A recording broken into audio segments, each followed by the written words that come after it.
പുറപ്പാട് പുസ്തകം 21 അധ്യായം 1 മുതലുള്ള വാക്യങ്ങൾ. അവരുടെ മുമ്പാകെ നീ വെക്കേണ്ടുന്ന ന്യായങ്ങളാവിത്: ഒരു എബ്രായദാസനെ വിലയ്ക്ക് വാങ്ങിയാൽ 6 സംവത്സരം സേവിച്ചിട്ട് 7-ാം സംവത്സരത്തിൽ അവൻ ഒന്നും കൊടുക്കാതെ സ്വതന്ത്രനായി പൊയ്ക്കൊള്ളട്ടെ. ഏകനായി വന്നുവെങ്കിൽ ഏകനായി പോകട്ടെ. അവന് ഭാര്യയുണ്ടായിരുന്നുവെങ്കിൽ ഭാര്യയെയും അവനോടുകൂടെ പോകട്ടെ. അവന്റെ യജമാൻ അവന് ഭാര്യയെ കൊടുക്കുകയും അവൾ അവന് പുത്രന്മാരെയോ പുത്രിമാരെയോ പ്രസവിക്കുകയും ചെയ്തിട്ടുണ്ടെങ്കിൽ ഭാര്യയും മക്കളും യജമാനിരിക്കണം. അവൻ ഏകനായി പോകണം. എന്നാൽ ദാസൻ, ഞാൻ എന്റെ യജമാനെയും എന്റെ ഭാര്യയെയും മക്കളെയും സ്നേഹിക്കുന്നു, ഞാൻ സ്വതന്ത്രനായി പോകയില്ല എന്ന് തീർത്തു പറഞ്ഞാൽ, യജമാനൻ അവനെ ദൈവസന്നിധിയിൽ കൂട്ടിക്കൊണ്ടു ചെന്ന് കതകിന്റെയോ കടളക്കാലിന്റെയോ അടുക്കൽ നിർത്തിയിട്ട് സൂചി കൊണ്ട് അവന്റെ കാത് കുത്തിത്തുളയ്ക്കണം. പിന്നെ അവൻ എന്നേക്കും അവന് ദാസനായിരിക്കണം. ഒരുത്തൻ തന്റെ പുത്രിയെ ദാസിയായി വിറ്റാൽ അവൾ ദാസന്മാർ പോകുന്നതുപോലെ പോകരുത്. അവളെ തനിക്ക് സംബന്ധത്തിന് നിയമിച്ച യജമാനു അവളെ ബോധിക്കാതിരുന്നാൽ അവളെ വീണ്ടെടുപ്പാൻ അവൻ അനുവദിക്കണം. അവളെ ചതിച്ചതുകൊണ്ട് അന്യജാതിക്ക് വിറ്റുകളവാൻ അവന് അധികാരമില്ല. അവൻ അവളെ തന്റെ പുത്രന് നിയമിച്ചുവെങ്കിൽ പുത്രിമാരുടെ ന്യായത്തിനു തക്കവണ്ണം അവളോട് പെരുമാറണം. അവൻ മറ്റൊരുത്തിയെ പരിഗ്രഹിച്ചാൽ ഇവരുടെ ഉപജീവനവും ഉടുപ്പും വിവാഹമുറയും കുറയ്ക്കരുത്. ഈ 3 കാര്യവും അവൻ അവൾക്ക് ചെയ്യാതിരുന്നാൽ അവളെ പണം വാങ്ങാതെ വെറുതെ വിട്ടയക്കണം. ഒരു മനുഷ്യനെ അടിച്ചു കൊല്ലുന്നവൻ മരണശിക്ഷ അനുഭവിക്കണം. അവൻ കരുതിക്കൂട്ടാതെ അങ്ങനെ അവന്റെ കയ്യാൽ സംഭവിപ്പാൻ ദൈവം സംഗതി വരുത്തിയതായാൽ അവൻ ഓടിപ്പോകേണ്ടുന്ന സ്ഥലം ഞാൻ നിയമിക്കും. എന്നാൽ ഒരുത്തൻ കരുതിക്കൂട്ടി കൂട്ടുകാരനെ ചതിച്ചു കൊന്നതെങ്കിൽ അവൻ മരിക്കേണ്ടതിന് നീ അവനെ എന്റെ യാഗപീഠത്തിങ്കിൽ നിന്നും പിടിച്ചുകൊണ്ടുപോകണം. തന്റെ അപ്പനെയോ അമ്മയെയോ അടിക്കുന്നവൻ മരണശിക്ഷ അനുഭവിക്കണം.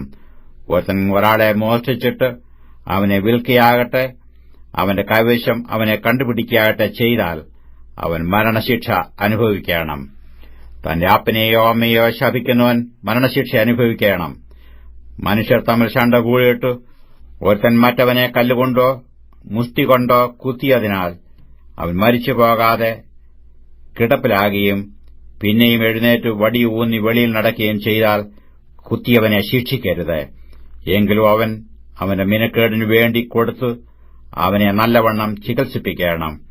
ഒരുത്തൻ തന്റെ ദാസനെയോ ദാസിയോ തൽക്ഷണം മരിച്ചു പോകത്തക്കവണ്ണം വടികൊണ്ട് അടിച്ചാൽ അവനെ നിശ്ചയമായി ശിക്ഷിക്കണം.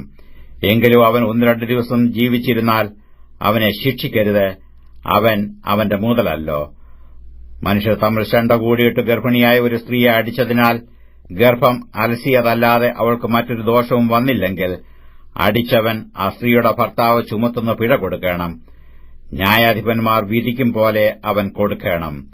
മറ്റു ദോഷം വന്നിട്ടുണ്ടെങ്കിൽ ജീവന് പകരം ജീവൻ കൊടുക്കണം. കണ്ണിന് പകരം കണ്ണ്, പല്ലിന് പകരം പല്ല്, കൈക്ക് പകരം കൈ, കാലിന് പകരം കാൽ, പൊള്ളലിന് പകരം പൊള്ളൽ, മുറിവിന് പകരം മുറിവ്, തിണർപ്പിന് പകരം തിണർപ്പ്. ഒരുത്തൻ അടിച്ച് തന്റെ ദാസന്റെയോ ദാസിയുടെയോ കണ്ണ് കളഞ്ഞാൽ അവൻ കണ്ണിന് പകരം അവനെ സ്വതന്ത്രനായി വിട്ടയക്കണം. അവൻ തന്റെ ദാസന്റെയോ ദാസിയുടെയോ പല്ല് അടിച്ചു തകർത്താൽ അവൻ പല്ലിന് പകരം അവനെ സ്വതന്ത്രനായി വിട്ടയക്കണം. ഒരു കാള ഒരു പുരുഷനെയോ സ്ത്രീയോ കുത്തിക്കൊന്നാൽ ആ കാളയെ കല്ലെറിഞ്ഞു കൊല്ലണം. അതിന്റെ മാംസം തിന്നരുത്. കാളയുടെ ഉടമസ്ഥനോ കുറ്റമില്ലാത്തവൻ.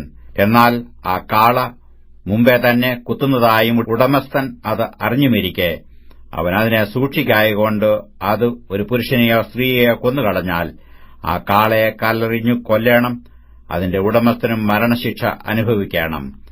ഉദ്ധാരണദ്രവ്യം അവന്റെ മേൽ ചുമത്തിയാൽ തന്റെ ജീവന്റെ വീണ്ടെടുപ്പിനായി തന്റെ മേൽ ചുമത്തിയതൊക്കെയും അവൻ കൊടുക്കണം.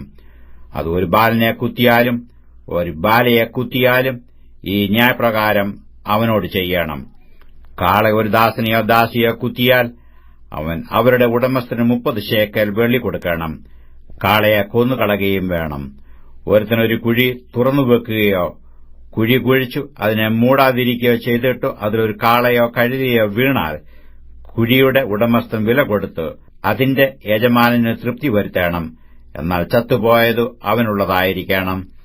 ഒരുത്തന്റെ കാള മറ്റൊരുത്തന്റെ കാളയെ കൂത്തിയിട്ട് അത് ചത്തുപോയാൽ അവർ ജീവനോടിരിക്കുന്ന കാളയെ വിറ്റ് അതിന്റെ വില പകുത്തെടുക്കണം, ചത്തുപോയതിനെയും പകുത്തെടുക്കണം. അല്ലെങ്കിൽ ആ കാള മുമ്പേ തന്നെ കുത്തുന്നത് എന്ന് അറിഞ്ഞിട്ടും ഉടമസ്ഥൻ അതിനെ സൂക്ഷിക്കാതിരുന്നുവെങ്കിൽ അവൻ കാളയ്ക്ക് പകരം കാളയെ കൊടുക്കണം. എന്നാൽ ചത്തുപോയത് അവനുള്ളതായിരിക്കണം.